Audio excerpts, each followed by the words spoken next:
I came down to New York town, got out and started walking around. I was up around 62nd Street, all of a sudden comes a cop on his beat. Said my hair's too long, my boots were too dirty, my hat was un-American, said he'd throw me in jail.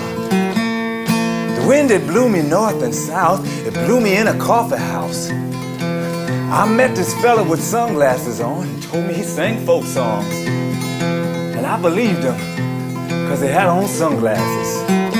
He sang Scarlet Ribbons about 10 times or more. He sang Michael rowed a boat ashore. He sang Where Do All the Flowers Go? Wasn't a folk song he didn't know. And the ones he didn't know, he didn't like anyway. On McDougal Street, I saw a cubby hole. I went in to get out of the cold. Found out after I entered, the place was called the Folklore Center, owned by Israel Young. He's always in the back of the center. They got real records and real books. Anybody can walk in and look. You don't have to own a Cadillac car or a $952 guitar. Do like most people do. Walk in, walk around, walk out. But that's not the way, you see. That ain't the way it ought to be. There's just one way to look at it. You can't take this place for granted, that it'll always be here. So go down and buy a record or book. Don't just walk around and look. You can do that uptown. When you come down here, you're on common ground, common people ground, common guitar people ground. And we need every inch of it.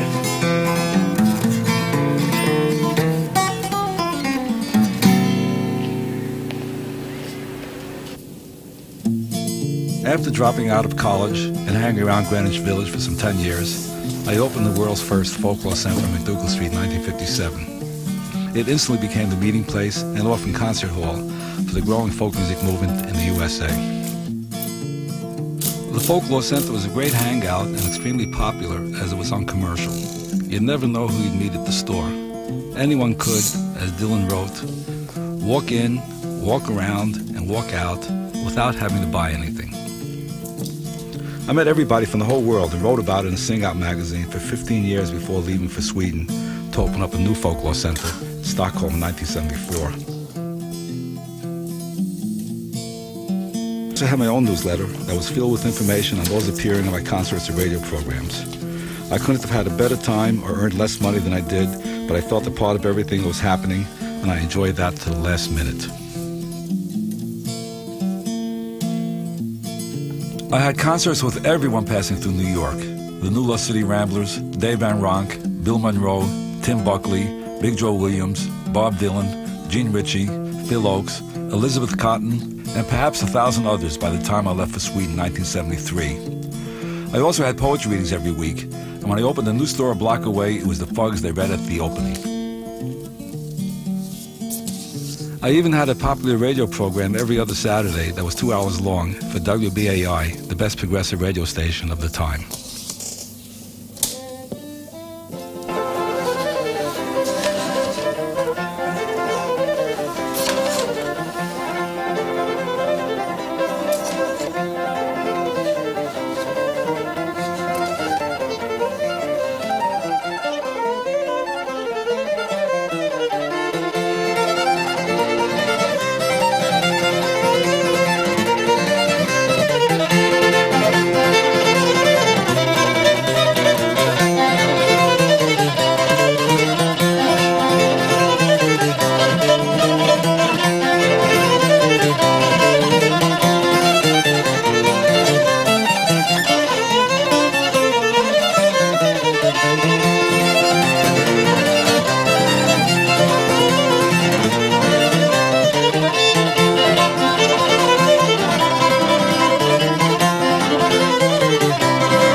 You're listening to WBAI 99.5 and your listener-supported dial a little above normal. Israel Young produced numerous first concerts for numerous well-known musicians, none of whom speak to him today. Is that true?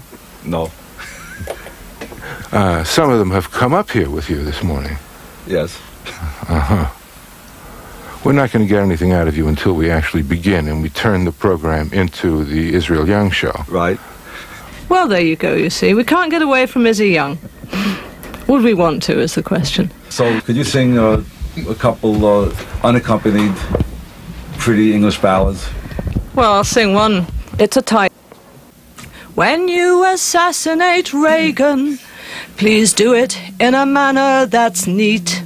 Just tie him to a cruise missile that's pointed at 10 Downing Street. This way you'll also get Thatcher. The world will be grateful to you.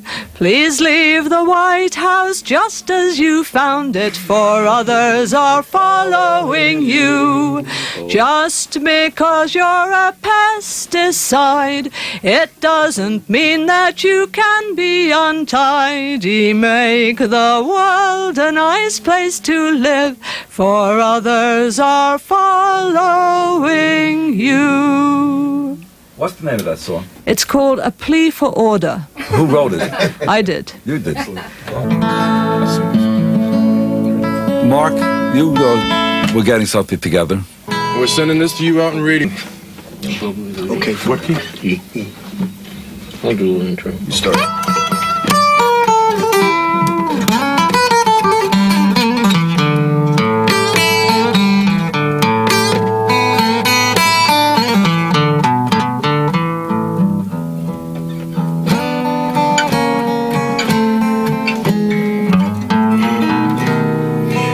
Rain falling, the clouds just wasting time.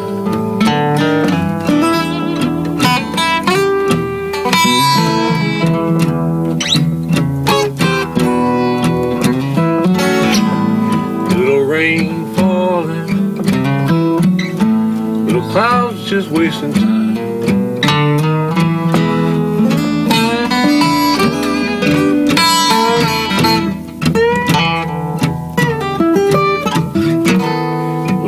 Falling all on this little love of mine.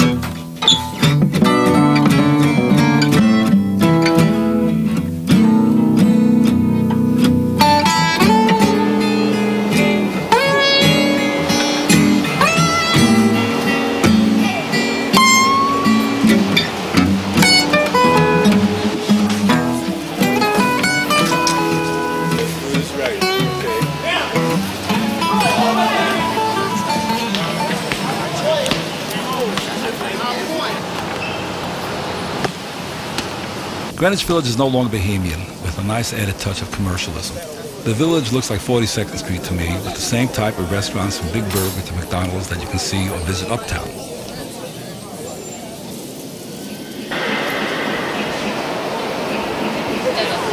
So the old favorite places are gone. Only 1 or 2 second-hand bookshops are left from the 50 or so that were active in the 50s and 60s. I couldn't open the Folklore Center in Greenwich Village today, not only because of the rent, but because a meeting place like mine is no longer needed.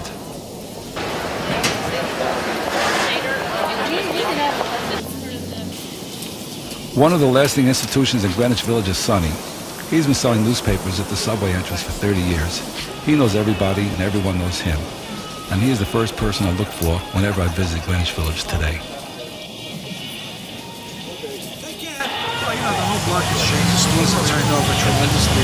So what's the change do you see? Emilio's I'm away just, 15 years now. Just left. You're kidding? Yeah, he's not there anymore. How many years was he here? Oh, he was here like about 40 years. 40 years. So how do you feel about the cookie shops? And It's hard to adjust to all the new people that they make friends with. McDonald's and all that kind of stuff. It feels strange. I feel like I'm all alone. I feel like I'm the last of the Mohegans over here. You are the last. Yeah, it's yeah. just magic. Technically, yes. Don't worry. Pour all of that shit away. Take this. Zito's Bakery is still around, selling good Italian bread, warm and fresh, all morning and afternoon. From Zito's, it's only a minute's walk to Mariumanov's, further up Bleecker Street. Folklore Center is gone, but this is the only thing left in the village with music. Folk music for the men.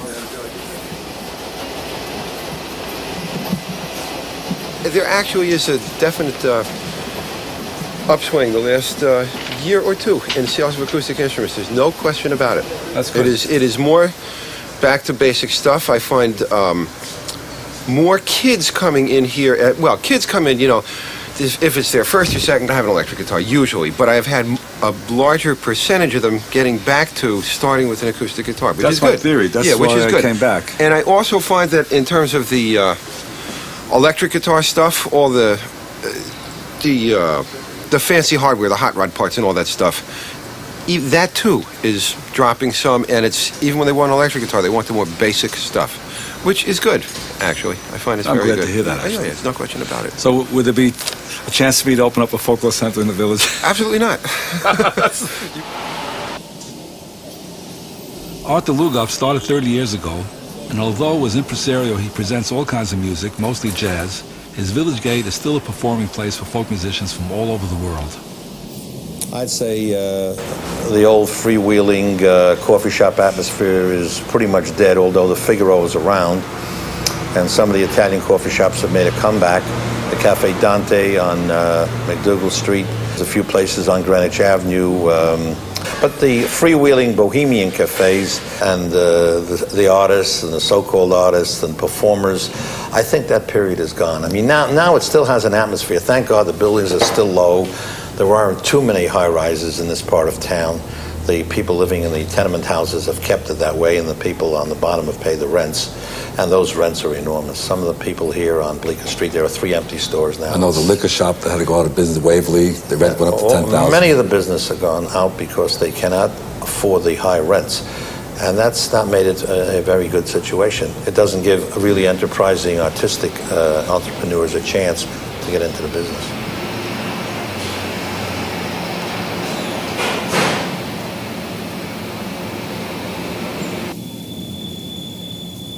In 1961, the Park Department decided not to renew the license to sing at Washington Square on Sunday afternoons. I met with Arthur Lugoff and a bunch to organize the first free speech demonstration in America. We fought the case in the courts and finally won an important legal battle, the right to sing folk songs in public. It's hard to imagine now that we had to fight then for such a simple thing. So in 1961, I was established for 4 years. He was established for 4 or 5 years. We're working with folk music. Folk music in the square is going on for Every 14, Sunday. 17 years or whatever, and no problems. 2 to 6, was it? Suddenly, I apply for a license, and Newell Morris says no. And we got together in my store, and I don't remember exactly how we got together. It was a Sunday morning, that was the time they denied it, and we said, well, what are we going to do? So we weren't sure, said yes and no, and we finally said, look, let's not be cowards, let's brave it out. And I remember we held hands, and a whole group of people followed us. We had went about into the 300 park. people without a telephone call. Right. Violating the law by coming in here. What I'm talking to one person. Izzy, get up here. You talk. How are you? Izzy, come on. Israel Young. Israel Young, yes. And who were you talking to? Sergeant Christensen. He's in the new priest. He's Yeah, a 20 years. And what did he tell you? He said that we can make a demonstration in the park if we don't make any unnecessary disturbance of the peace. It's against the park regulations. Well, we feel as citizens of America, we have a perfect right to sing. We feel... Wait a minute. You filed the application for the permit. It was denied. That's right, but it was denied for a capricious reason rather than an illegal we reason. don't know the reason. That's up to Commissioner Morris. But it's not up to Commissioner Morris to tell the people what kind of music is good or bad. He's telling the people that folk music brings degenerates and bad people. It's not so. This is our God-given right to sing folk songs. We want to call the attention to all the people of New York City that we want to keep free singing and free playing in this park. So let's go to the park now. And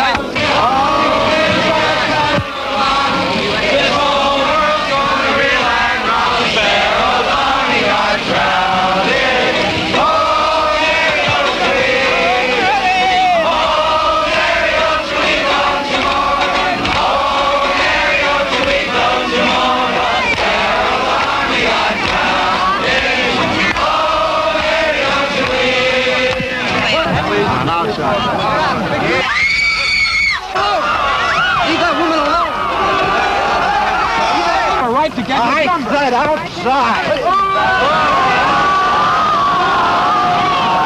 Oh, come on, you want to get in? Come on in.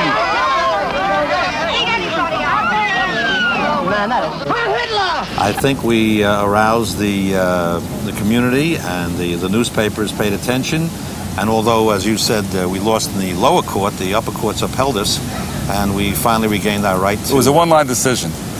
Well, we regained the right to sing here, which is still, to this very day, those rights are still inviolable. Inviolable.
If there was any place to open a folklore center in America back in the 50s, it would have to be McDougal Street, the meeting place of poets and writers since the First World War. So then I found out that there was a store empty on McDougal Street. So I sold my insurance policy. I got $1,000 out of it.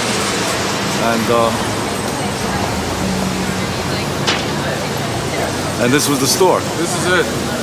And this is where the original Folklore Center was. And I opened it in 1957. Now it's for rent again. Probably about... How many thousands? $1,000 a month. And it's a garbage locale. Well, you didn't have a basement then. No. Now you get the basement with it.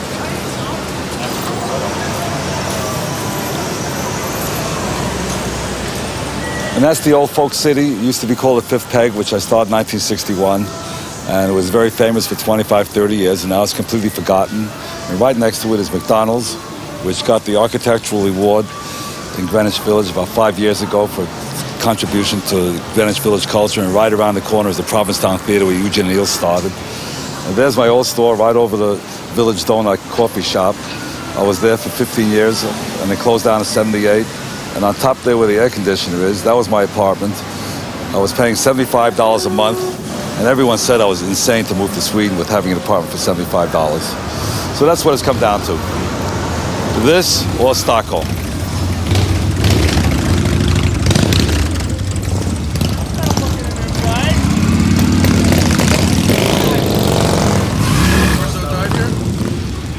When you They saved called them? up to say this is hospital 2 hours later, and they said that...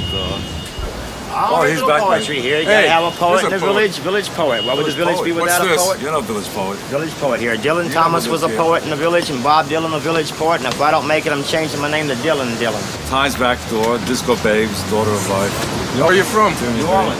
Oh, all right. Listen, we're concerned about the history of blues. How about Me, the Blues, and Jones? It's a very sad poem. Fortunately, I'm just a writer, and I never experienced it.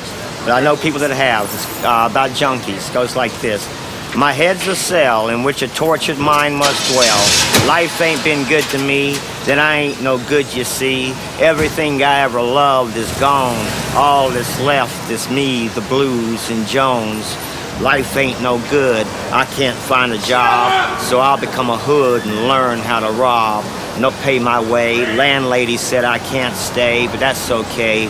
No place to go anyway, so back on the road. Just me, the blues, and Jones. My baby left the other day. She hung her head and walked away. But I've got company. I ain't alone. There's still me, the blues, and Jones. Yeah, that's really very good. Very good. Listen. Very nice. Let's see. Thank you. Hey, Father Death, I'm flying home. Hey, poor man, you're all alone. Hey, old daddy, I know where I'm going. Father Death, don't cry anymore. Mama's there underneath the floor. Brother Death, please mind the store. Old Auntie Death, don't hide your bones. Old Uncle Death, I hear your groans. Oh, Sister Death, how sweet your moans. Oh, children Deaths, go breathe your breaths. Sobbing breasts'll ease your deaths. Pain is gone, tears take the rest. Genius Death, your art is done. Lover Death, your body's gone. Father Death, I'm coming home. Guru Death, your words are true. Teacher Death, I do thank you for inspiring me to sing the blues. Buddha Death, I wake with you. Dharma Death, your mind is new. Sangha Death, we'll work it through. Suffering is what was born. Ignorance made me forlorn. Tearful truths I cannot scorn.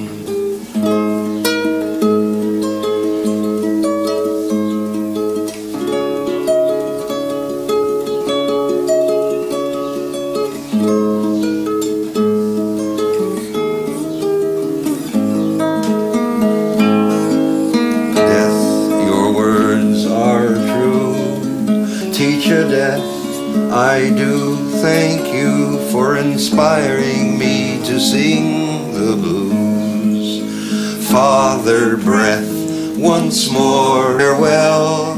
Birth you gave was no thing ill. My heart is still, as time will tell. Listen, after 25 years of Mazel Tov, I reacted to a poem of yours that I liked. Yeah. I haven't got it here with me, but I rewrote a poem that you wrote. Which one? You wrote a poem. It was in a little book called Holy Communion. What year was that in England? That was 1965. 1965. Well, 20 for the Albert Hall Poetry Reading. Right. So, which 65. Is only an extension of the work that you began at the Folklore Center. How's that for flattery? Good. Now I got a culture prize in Sweden. Yeah, no, it's true. It's true. 20 years later, I'm with the woman in Sweden, and then suddenly I write a poem to this woman, and I write, "Who be kind to the one you love, and you will feel your heart lighten, and you will see your skin smoothen." Smoothen? Okay. Yeah, and that's what I felt. And so it took me 20 years to answer your poem. Not just be kind to me. Because we're very often hardest with the ones we love. So I can claim that I inspired you then. That you inspired me. Good. But it took 20 years. I inspired. So it's still living in my head. Okay, that's really a sign of aesthetic success then. Good deal. I don't mind. So what do you do in Sweden? And how come you don't come back to America and take part in the struggle against fascism? Because I don't know why I left, actually. I was putting on blues concerts, bluegrass concerts. I was putting on everything under the name. Well, basically, my motto was still, I like folk music. Yeah. And then at one point, I couldn't do everything I wanted to do under the word folk music. And nobody liked the term folklore center. Yeah. It's an artificial. I did. It's an artificial word, some English word wanted to, preserve old farming culture, 1820. Mm-hmm. And I felt under the name folklore, I could have dancing, I could have music, I could have everything. If it was called folk music center or folk dance center, I couldn't have everything. What Pete Seeger was doing, what Irwin Silver, what the People's Songs, what the theaters, Folk Say Theater, what they were doing, they were trying to take American folklore and mold it into a left-wing image, which is what I rejected without understanding it. Yeah. And then when the commercial thing took over, the commercial interest really destroyed folk music, much more than the left-wing people did, because the left-wing people are still around. And I've seen 17 or 18 of my friends that I know of now, dead, committed suicide, and what happened to Janis Joplin and Jimi Hendrix and Phil Oakes is all because, like, Phil Oakes killed himself because he felt like he was a bum. I've been going to a psychiatrist 3 years discussing this matter. How do you unload the karmic obligations that you built up out of your egotism, out of my egotism, out of my grasping, out of my greed, out of, but most of all, out of a sense of low self-esteem that makes one a workaholic. It's like alcoholism. You become, but instead of alcoholic, you become a workaholic. But just as it's hard to quit alcoholism and detoxify, it's also very hard to stop working. I know, because I'm trying. Yeah, I've heard about that even in Stockholm. And I have that problem. Well, I talk about it. When someone contacts me, Did you hear about I can't get a hard on anymore in Stockholm too? I take high blood pressure pills. Well, now they know. I have to take high blood pressure pills, you know, for this anxiety of being a workaholic monster. Famous, you know, it's anxiety. You know, what can I do with myself? How can I take time off? Well, you can learn from me. Well, that's pretty good. I go to sleep early sometimes. How's your blood pressure? I haven't been to it in 5 years. Maybe he does have the secret.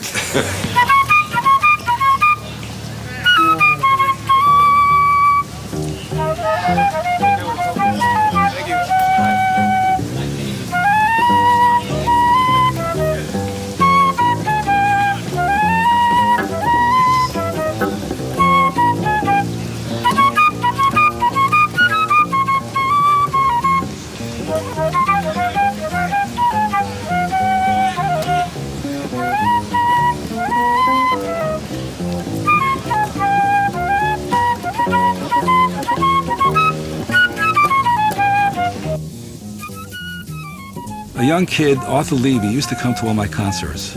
Now he's the head of publicity at Columbia Records, and he invited me to his office to give me a few tips on how to survive today.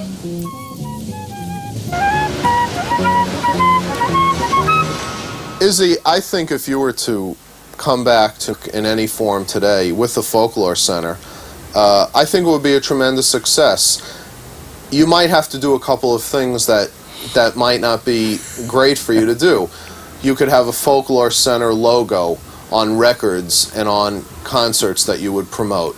You could have a Folklore Center restaurant, which you could franchise out, which would serve holistic food and health foods and would have posters about veal calves and would be very much in keeping with the essence and the ambience of the Folklore Center. You could have a line of Folklore Center tapes and records and compact discs. You could manage artists under the Folklore Center Productions banner, perhaps even to get them record deals.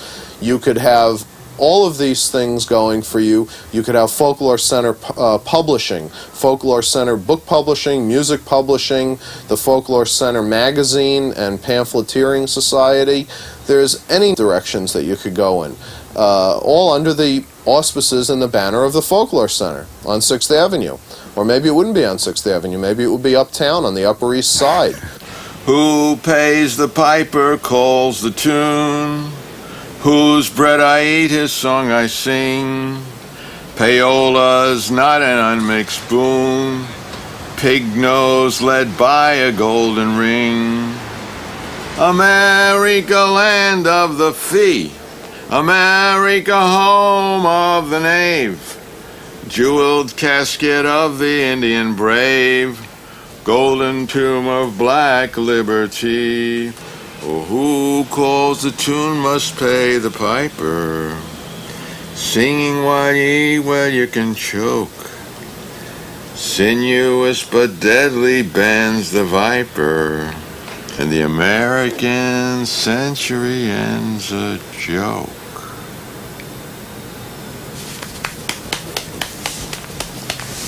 Does that have a Jewish melody? It sounds like a song my mother sings. I don't know. It's a melody I made up, and I don't know if you made it up. I think I heard it 50 years ago. No, I think I made it up. What do you think? Well, I know when the thing is to know when you're stealing a melody or even someone else's lyrics. And when you don't know it, you better... But you don't steal anything. Well, I don't believe in copyright anyway, so. But the question was, you don't steal. Oh, no, it's not. I don't know whether you... Well, stealing from the rich is good. You want to call it steal? It's a quick redistribution of property is what it is. You know, so if property is theft, then theft is property. The Fugs were always part of happenings at my store. Thule Kupferberg and Ed Sanders were the opposite pole in life for me. Thule, Jewish, whirling, mumbling in a world of doubt around himself, and Ed, Christian, the hero of American movies, straight up and down, always looking forward. I still need both parts. So I'm going to read a poem about keeping an idealistic aspect to your existence, called The 5 Feet. You can always fight the foulest grief with drinks and thrills. You can channelize your septum with $1,000 bills. But you'd better get obsessed again on the change wheel's rungs, or they'll let the tumors grow in the hummingbird's lungs. You have to have 5 feet to skitter down the road. 1 foot in the grave, 1 foot in the glitter, 1 foot in the gutter, 1 foot in the glory, and 1 foot near the grail. D.H. Lawrence said to build a boat of death in that main. Well, you'd better patch the leaky boat of life. Call it Paradise Plain. There's nothing wrong with writing verse on a foam-flecked oar, even if we cannot join Matisse through Plato's door. You've got to have 5 feet to skitter down the road. 1 foot in the grave, 1 foot in the glitter, 1 foot in the gutter, 1 foot in the glory, and 1 foot near the grail.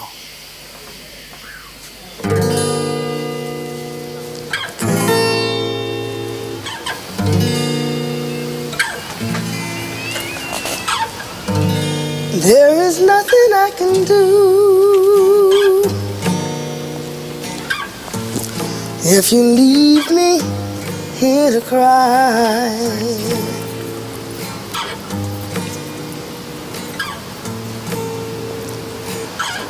There is nothing I can do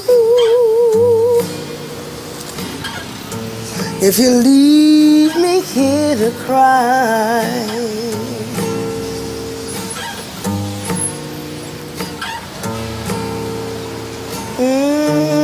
My love will follow you as the years go passing by.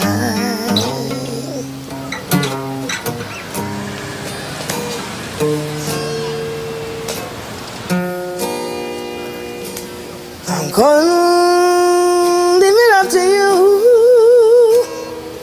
Little verse. So long, goodbye.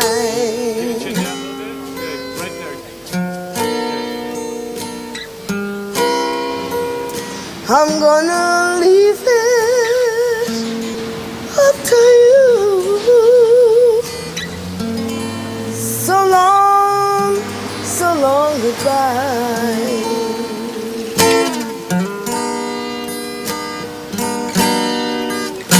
My love will follow you as the years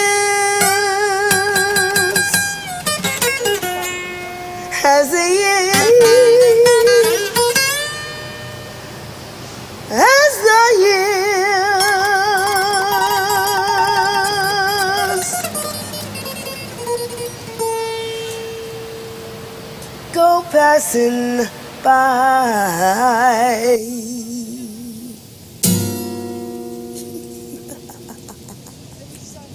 Mayor Ed Koch was a constant visitor to the old Folklore Center. He was as much about the village as anyone. You know, I look at the Bohemian community, and there I'm including the artists, as very special, who can transform a neighborhood. And it is quite true that Greenwich Village, while it still is a magnet and attracts people because physically it's different than the rest of the city, foolishly the artists didn't get together and buy the buildings and turn them into co-ops when they were cheap. They were just happy to pay low rents because they were all illegal, and the landlords then, as the areas became more fashionable, Soho in particular, started raising the rents, and then rich people moved in. First rich artists, of which there were some, and then just rich people who were not artists. Yeah, but it's still called Bohemian, which is what I'm against. Well, okay. The streets are dirty, the factories are right next to galleries. We went and paid $3 for a cappuccino yesterday. Izzy, Bohemia is a state of mind. Right, okay, that's what Joe Gould said. Did he say that? Yeah. Oh, smart man. Okay. Now, it's a state of mind. But I am saying that the artists ought to look to areas in the Bronx and in Brooklyn, factory areas, and we would help them, where they could come in and with their own blood and guts and build up their handicraft and their brains, build communities. But it's hard to get them to do that. Why don't you become their leader? Will you pay me to come to New York City and do something? Brooklyn? I was born on Manhattan's Lower East Side in 1928, and we moved to the Bronx a year later.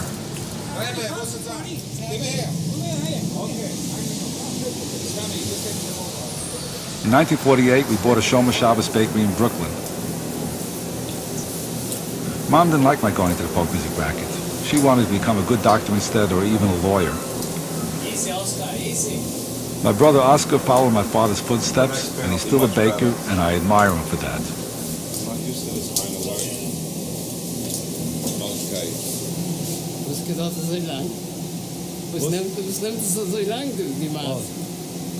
The rest of my family still is in Brooklyn, and it still feels like home to me. Mom has always sung Jewish songs or poetry set to music by loved composers. My Yiddish Mädel, sie ist so schön. My Yiddish Mädel, mit dem jiddischen Chaim. Die goldene Haarle, die zähnlich wie Perle, nur a Yiddish Mädel, sana so schön. My Yiddish Mädel, sie ist so schön. Being at home with Jewish music prepared me for being at home with all kinds of folk music. Mom sang when working, cleaning up, when putting us to sleep, and when she was alone in the kitchen late at night preparing for the next day. Meanwhile, Pop was working all night in a bakery somewhere. In the old days, you put a union label on because the workers didn't get so well paid, and this was insurance for them for in case they were sick and old. And you would put it on, and they had a strike in the 30s, and they would sing a song half in Yiddish and half in English, and it went like this. Zessig weg by the kitchen table, tra-la la la la, Essen bright with the union label, tra-la la la la, International Union bright, macht die Becken schönen right, tra-la la la la, tra-la la la. And that was the only bakery strike they ever had in New York, and they won. Right, Oscar? They won the strike. Absolutely. There's no such thing as a union going out of business.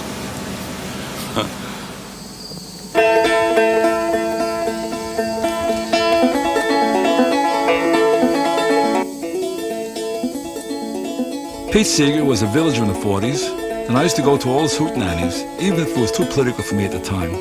We worked together on Sing Out magazine, the first anti-Vietnam War concert at Carnegie Hall in 1965, and dozens of concerts promoting traditional music.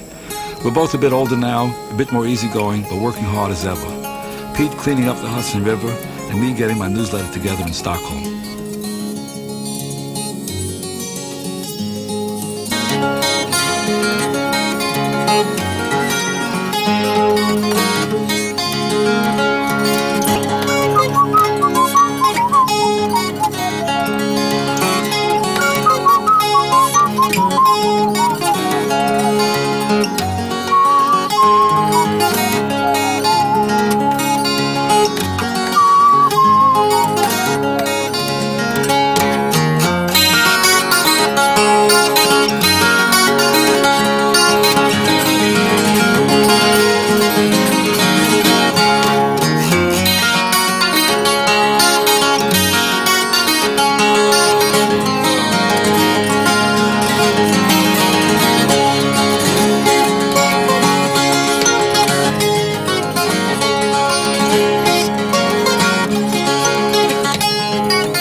I'm not much of a singer anymore, you know. I'm mainly a song leader. If I can get the crowd singing, they're not listening to me anyway.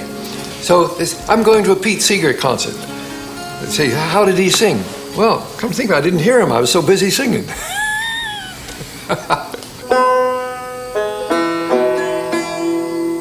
I ham it up. There's a hole in the bucket, dear Liza, dear Liza. There's a hole in the bucket, dear Liza, there's a hole. Now I say to the women, all the women have to sing, then fix it, dear Willie.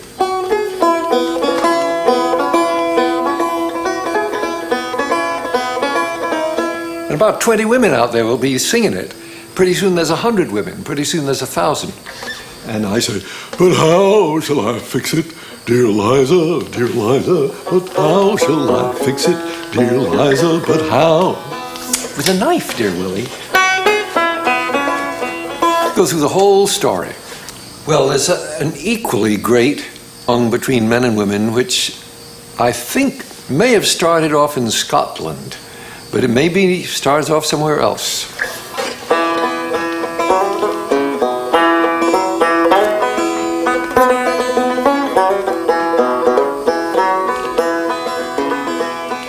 The other night I got home drunk as I could be.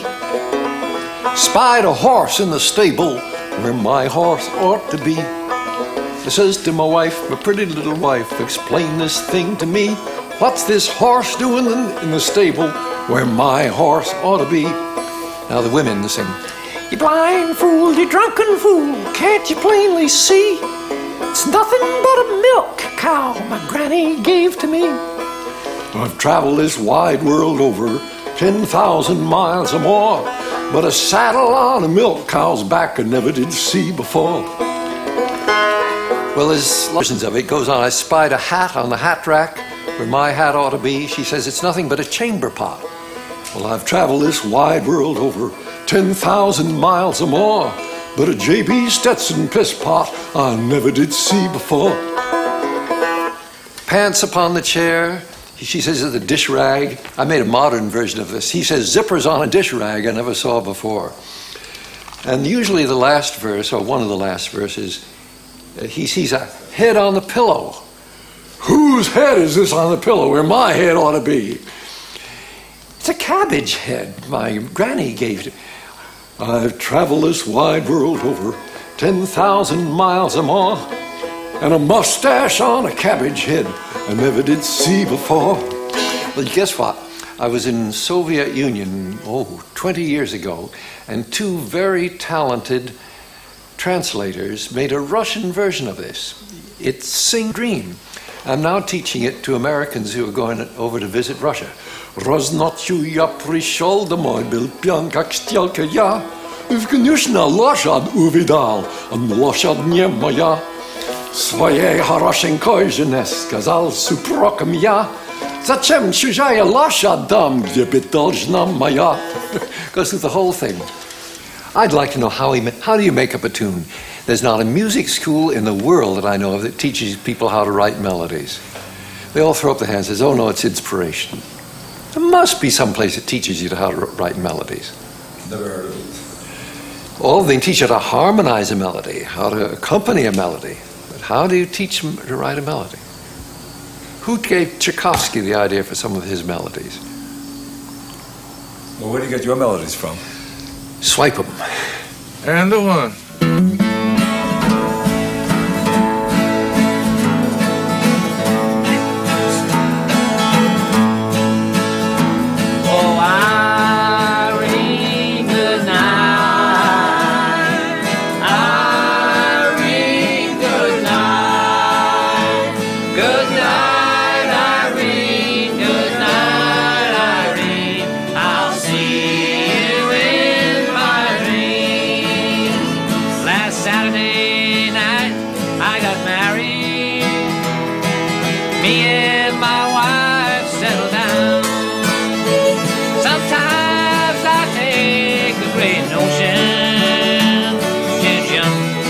The river and drown. Irene, good night. Irene, good night.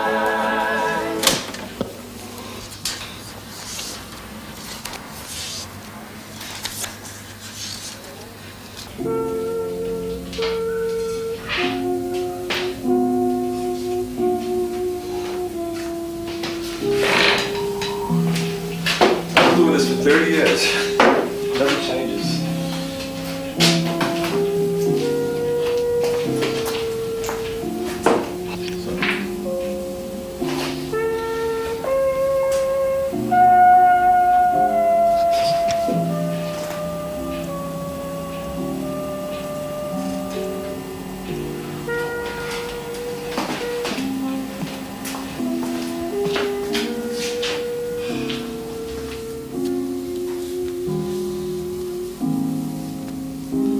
Et nytt møte og all den smerte det innebærer.